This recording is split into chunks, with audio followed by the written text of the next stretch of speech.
normal pour expliquer la chose. Ça, on va passer. Bon, là, cet exemple-là, j'aime bien quand même l'expliquer parce que là, on voit bien aussi de nouveau la puissance de la loi d'attraction. Donc, qu'est-ce qu'il fout là, Calimero? On peut dire, ben, c'est un petit poussin. Et il dit toujours, le monde, il est trop injuste. Ça, c'est l'histoire de Calimero à la fin. Et je dis, ben, mon gars, si le monde est trop injuste, c'est peut-être ta faute. Parce que tu en vois justement cette injustice autour de toi. Et donc, il y a des scientifiques américains qui ont fait des tests avec des poussins qui sortaient. Donc, il est connu que le poussin, à partir du moment où il est clos, il sort de l'œuf, donc la première chose qu'il voit, c'est sa mère. Et on voit, il y a même un film où il y a des canards sauvages, il y a un homme qui était à côté, et après, même avec un ULM, il va leur apprendre à voler parce que les canards, ils le suivaient tout le temps. Et c'est vraiment, chez les oiseaux, c'est un truc typique. Et donc, les scientifiques, ils ont mis un robot mécanique à côté du poussin. Et c'était une petite boîte comme ça, avec des roues, et puis il y avait un petit programme dedans qui faisait diriger le robot, mais de manière... il cognait contre le mur, limite il allait par là, il n'y avait aucune programmation normale. Le petit oisillon, il était derrière sa maman, il pensait que c'était sa mère. Donc la perversité des chercheurs, ils ont pris une plaque en plexiglas, ils ont séparé la mère du petit. D'accord? Alors pour voir le résultat, alors on voit le poussin qui était scotché comme ça contre la paroi, parce qu'il voulait être au plus près de sa maman. Et donc le robot, puisqu'il avait une programmation comme ça, au hasard, il aurait dû être n'importe où dans l'espace. Mais il était aussi derrière la plaque. Il bougeait un petit peu, mais il était aussi vers la plaque. Enfin, la surface en plexiglas comme ça. Alors on peut se poser la question, est-ce que le robot, il a tout d'un coup des instincts de mère, des impulsions? Et la réalité, c'est que le poussin, son émotion, donc il peut programmer le robot, il peut vraiment avoir une incidence sur... Et ça, c'est vraiment, ça a été fait, ça a été prouvé. Et ils ont fait ça avec un poussin. Ils ont pris je ne sais pas combien de poussins, et le résultat était toujours le même. C'est-à-dire le poussin, il a vraiment la possibilité d'attirer sur lui, parce que c'est l'émotion. L'histoire des lois de l'attraction, c'est surtout au niveau de l'émotion que c'est pas le mental qui attire quoi que ce soit, bien sûr. Et les poussins, ils ne réfléchissent pas, c'est purement mental. Ici, donc c'est là, on parlait des sociétés avec leur logo, leurs symboles, etc. Et là, donc, je vous donne un exemple, un bel exemple, là, pour montrer combien ils sont quand même dans l'ésotérisme. C'est une marque, je ne sais pas si elle existe au Québec, Balzen. Des biscuits, des chips, d'accord? Bon, chez nous, il y en a en veux-tu, en voilà. Donc, ça vend des cochonneries, tout ça. Et puis, moi, ce qui m'avait frappé, c'était de voir ça. Je dis, attends, là, Balzen, tout le monde voit Balzen, mais les gens, ils ne font pas attention à cette partie-là. Et là, on voit bien qu'il y a quand même un cartouche égyptien. Et puis, avec les lettres tête au-dessus, etc. Et maintenant, si on va dans un dictionnaire hiéroglyphe français, ça existe. Donc ça veut dire un dôme, donc tout ce qui est dôme, tout ce qui est arrondi, poitrine, ventre, c'est féminin. Le contraire de tout ce qui est phallique, donc les obélisques, masculin. Donc ça, c'est féminin. Et bien sûr, le serpent. Donc serpent féminin. Alors je dis, ah, le serpent féminin, d'accord. Ce qui est aussi intéressant, c'est de savoir qu'un cartouche, il est scellé. Vous voyez, ici, il y a comme une corde qui scelle. C'est comme si vous avez une bande dessinée avec les personnages qui parlent, avec une écriture. C'est une bulle comme ça. C'est ce que moi j'appelle un égrégore. C'est une fois que c'est créé, etc., c'est scellé. Ça existe et les gens vont le nourrir par leur pensée, etc. Alors, pour revenir à notre serpent féminin, moi je connais un serpent féminin très connu on va dire, au niveau du symbolisme, un serpent féminin qu'on retrouve au Vatican, la chapelle Sixtine. On voit justement cette image-là. Adam et Ève et le serpent féminin avec une poitrine. Et s'il y a bien un mot-clé que cette société va vouloir propager pour vendre des chips et des biscuits, c'est ce mot-là, la tentation. On est vraiment, c'est-à-dire comme si nous, on est des émetteurs-récepteurs, on se positionne devant les produits, et j'attire l'égrégore sur moi, la tentation. Ils ont doté leur société de ce logo qui est avec ce symbolisme-là. Alors on peut se poser la question, mais mais ça c'est un hasard, ils ont mis ça par coquetterie. Bon, je dis, moi franchement, pour aller chercher quelque chose comme ça, il faut le vouloir. Hein. Et vous savez aussi que dans ces sociétés-là, souvent, dans les temps anciens, les patrons, les créateurs de ces sociétés, ils étaient francs-maçons. Et c'est justement là où circule tout ce savoir ésotérique qui remonte depuis la nuit des temps. Le magnétisme, parce que là, on est vraiment dans les lois du magnétisme, qui devient de la magie blanche, de la magie noire, et c'est pas de matérialiser une chose qui n'était pas là devant soi, mais on utilise des forces magnétiques, etc. Et nous, en tant qu'émetteurs-récepteurs, et tous les lois magnétiques avec notre cœur, donc c'est intéressant de voir ces petits exemples-là. Là, on a encore de belles sociétés avec des symboles ésotériques très puissants, parce que ça, c'est vraiment un symbole, pour moi, très révélateur au niveau de sa symbolique. Et vous voyez bien, j'ai refait le lien entre le mot image, magie, magnétisme, parce que c'est vraiment relié, les trois mots. Donc ça s'appelle la Vesica Piscis. Et on va en reparler de ce symbole. Et là, Chanel, donc c'est assez flagrant. En plus, le mot Chanel, ça veut dire le canal. Donc il nous montre bien par où il faut passer. Donc c'est vraiment, alors Coco Chanel, je sais pas, hasard, coïncidence, inspiration, aucune idée. Moi je viens avec des faits. Après vous en faites ce que vous en voulez.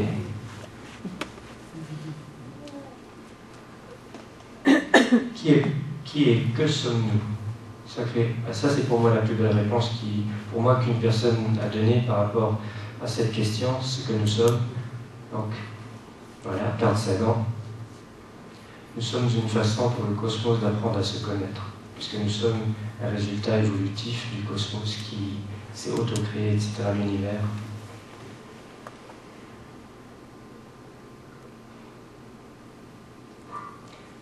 Nous sommes tous de nature cristalline, en remontant dans le temps, bien sûr, en retournant dans une machine, on va retrouver, avant le monde animal, on va retourner dans un monde végétal, et avant le monde végétal, on va rentrer dans le monde minéral, c'est-à-dire dans notre construction moléculaire, etc.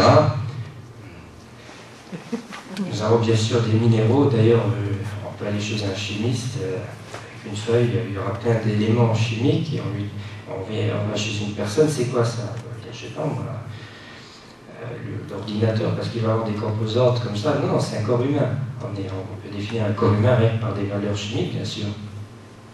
Et le mot cristalline, très intéressant dans son étymologie, le Christ est dans toute personne. Le Christos, le cristal, donc vous allez voir toute la dimension de ce mot. La conscience croissante, c'est-à-dire à fur et à mesure que l'évolution, donc on va passer du monde minéral vers le végétal qui va engendrer l'animal. Au sommet de la pyramide, hélas, l'homme, si on veut, oui. On va dire que le malheur qu'il a eu, c'est de séparer justement cet esprit d'unité. Donc au moment où il y a eu cette séparation, on va parler de bien et de mal, mais on parle toujours d'évolution et de mutation. Et la conscience qui évolue aussi. C'est intéressant de se dire que si on prend maintenant le monde animal, donc j'intègre l'homme avec, donc les sens, 5 sens plus un autre sens qu'on a toujours tendance à appeler le 6e sens, mais ce n'est pas le 6e sens, c'est le premier sens, parce que ce sens existait avant tous les autres. Parce qu'avant de voir quelque chose, il faut toujours aller en arrière. Les plantes, ils ont aussi des sens, et ils ont aussi ce premier sens. Et là, le minéral, il ne possède que ce premier sens, probablement. Et donc, aussi, si vous prenez... Après, on va revenir sur cette séquence-là, mais je vais la passer. Mais je vais l'expliquer maintenant. C'est-à-dire, si vous prenez le minéral, qui est quand même assez statique, ça ne bouge pas beaucoup, il n'y a pas beaucoup de sens en éveil là derrière. Donc, la durée de vie d'un minéral, d'une montagne, c'est pour ça que quand vous promenez dans vos montagnes, etc., ce sont vos ancêtres qui sont toujours là. Toujours vivants. Ils vivent toujours. Ils ne se sont pas encore décomposés. On pourrait dire que la mort d'un rocher, c'est quand il va commencer à s'effriter, et là, il va lâcher son énergie, et là, mais ça dure combien de millénaires jusqu'à ce que ce minéral va se décomposer. Et donc, par mutation du monde minéral, on va rentrer dans le monde végétal qui a déjà développé plusieurs sens. Le toucher, l'émotion, etc. La plante, elle perçoit des choses. Il y a plein d'exemples qu'on peut citer par rapport aux personnes qui ont la main verte. C'est pas parce qu'ils mettent de l'eau, c'est parce qu'ils aiment la plante. tout simplement, ils ressentent ça. Et donc, et ce qui est intéressant, c'est que la durée de vie du monde végétal est moins longue que le monde minéral. Il y a plus de sens en éveil, il y a plus d'énergie qui est consommée. Et on continue donc avec le monde animal, il y a les 6 sens en éveil, et automatiquement la durée de vie est encore plus courte, il y a encore plus d'énergie liquide. Donc, faisons confiance en l'univers. Le plan est parfait. Le fait qu'on vieillisse pas tant, c'est parce qu'il y a beaucoup d'énergie qui est consommée à travers tous ces sens. C'est comme si vous auriez une tarte, et puis donc les 6 sens, on va couper des parts égales, donc on a chaque sens qui consomme l'énergie. Maintenant aussi, je prends le monde végétal, donc là, la tarte, elle n'a plus que 3 parts, on va dire, égalité, etc. Et là, vous comprenez aussi tout d'un coup que nous avons perdu notre perception donc, du premier sens.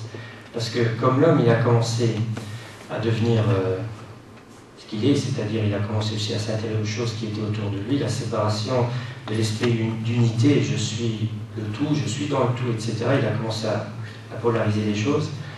Au même moment, il a commencé à s'intéresser aux choses extérieures, à se poser des questions. Le toucher, le goût, la vue, ils ont commencé à prendre de plus en plus de place dans sa vie. Et donc si vous prenez cette tarte avec les 6 parts, il y a une part qui s'est rétrécie. Parce que ce que je n'utilise pas disparaît d'une certaine manière. Une personne qui est aveugle, elle entendra mieux parce qu'elle a 5 parts. Donc automatiquement, et c'est la même chose avec le premier sens, donc on a perdu ça parce qu'on l'a ignoré, on a commencé à s'intéresser aux choses de l'extérieur. Et justement, un symbole ésotérique très important, c'est l'étoile à 5 branches, le pentagramme, le pentacle. Ça représente les 5 sens exotériques, vers l'extérieur, puisqu'ils pointent vers l'extérieur. Et le premier sens se situe au milieu. C'est pour ça aussi que l'école de Pythagore, le signe de reconnaissance, c'était l'étoile là, c'est un symbole ésotérique très puissant par rapport à ça. Voilà, et puis donc, le secret d'immortalité, il se trouve devant nos yeux. Le mot immortalité commence de la même manière que immobilité. Lui, je veux vivre longtemps, moi je dois bouger. C'est pas intéressant, il faut poursuivre le plan universel, il faut faire confiance. Mais c'est ça, c'est tout bête, une tortue ressemble à un rocher, elle vit 130 ans, mais elle ne bouge pas, elle vit calme. Mais moi je dis c'est pas intéressant ça. Et puis qui sait, peut-être on peut même bouger beaucoup à l'extérieur, mais trouver une immobilité à l'intérieur. Et c'est là aussi où il y a un truc très important à comprendre. Ah voilà, mais ben voilà. Parmi tous les fruits de la création, qui est celui qui possède le plus haut niveau de conscience de vie, celui qui tout le temps c'est l'homme. Hein. C'est vrai, bon, c'est un casse là, je ne sais pas qui, mais. Donc, et vous allez voir que le fait d'avoir une très grande conscience des choses qui sont autour de nous sont importantes par rapport au sujet de la maladie. Parce que comme par hasard, nous humains, on a beaucoup plus de maladies que les animaux qui ont moins de conscience et non problème qu'ils n'ont pas. Ils n'ont pas de travail, ils n'ont pas de. Donc ils tombent moins malades, à part ceux qui vivent avec nous. Donc, et là, je fais un petit rappel de ce que je viens de vous dire, donc on va un petit peu zapper tout ça. Donc, les 5 sens qu'on connaît bien, il est important de ne plus jamais dire le 6e sens, parce que c'est le premier sens. Il existait bien avant tous les autres. Enfin, c'est mon idée. Hein. Maintenant, je ne sais pas si vous la partagez, mais... Vous en pensez quoi? Ça tient? On achète, on valide. Donc ici, vous avez donc une représentation de ce que je viens de dire avec l'étoile. Donc les 5 sens exotériques et celui qui se retrouve ici au milieu.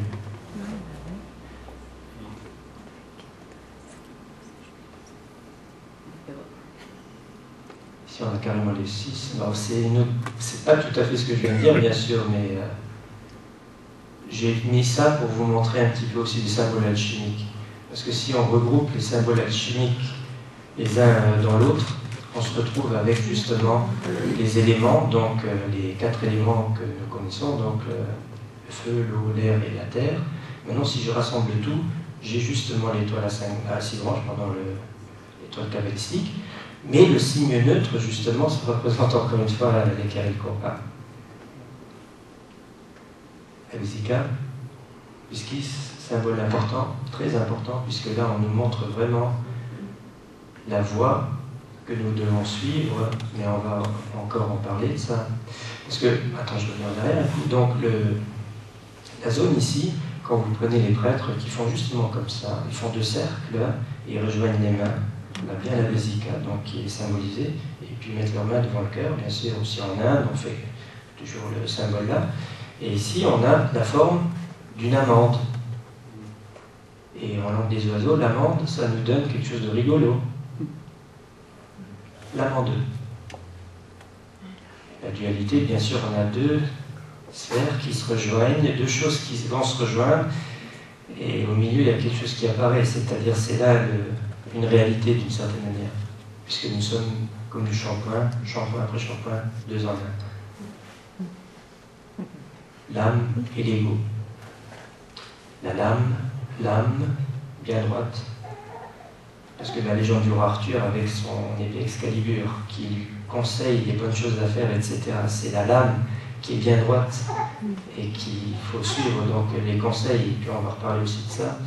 Et l'ego, bien sûr, le moi je suis le roi du monde, etc., et je suis tout le monde. Et donc il y a toujours ce problème, parce que la plupart du temps, cette partie-là est dominée par cette partie-là. Mais moi, par rapport à beaucoup d'éléments spirituels qui disent qu'il faut qu'on annule, il faut faire disparaître